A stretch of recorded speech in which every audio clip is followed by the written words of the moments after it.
Sometimes it would make me feel uncomfortable to take deep breaths because I wasn't used to even doing that. So people would be like, breathe deeply. And I'd be like, this makes me feel worse at first because I just wasn't used to it. It wasn't something I naturally did, but like something I practiced doing, which now when I feel anxious, I'm able to say, oh, I have to take deep breaths. Learning to respond to anxiety well is like learning an instrument or learning a sport. It takes practice during times when the pressure is off. We can practice breathing, daily prayers of gratitude, talking with caring adults, or even talking with our parents. When we take time to practice, it makes us ready for game day, ready for the performance, ready for the day of the test, or the day when friendships seem to crumble, so that when the alarm goes off, we're ready to respond.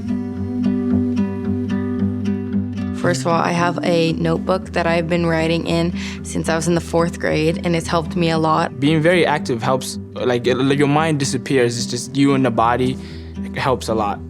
Try to stay away from social media possibly because it might, I don't know, trigger something else.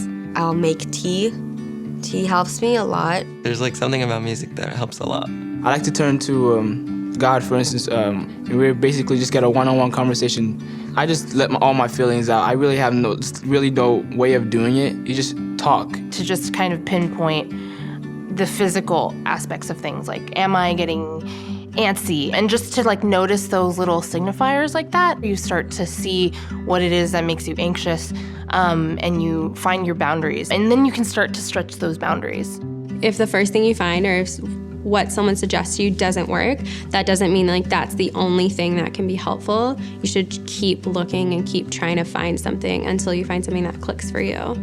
People are a good way to kind of like get you out of your own head with anxiety. It's a little story about my friend who was in the car and we're in traffic and he just started feeling anxious and he just started getting that feeling and I was like, I know exactly how you feel. How can you feel better now? Like, would this help? Would this help? Would this help? And then he's like, oh, that would actually help, you know? So one of the things that happened to him, we pulled over and he got out and started walking. And that was one of the things that I had mentioned that. And he didn't think about that because he was just feeling anxious, you know? So knowing those feelings, I listed a few things that could probably help. And he just picked one and that actually did help. So that was good that I was there.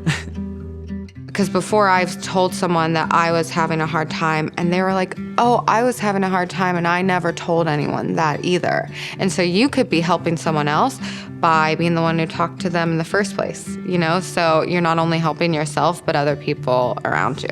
Like even just this conversation that we're having right now is encouraging to me because I would not have been able to say those things like 2 years ago. And now being able to like verbalize and articulate, you know, certain things that make me anxious, like different things that I can do, we can really figure out what we need to work on and how strong we are.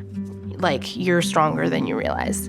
And just one day at a time, one step at a time.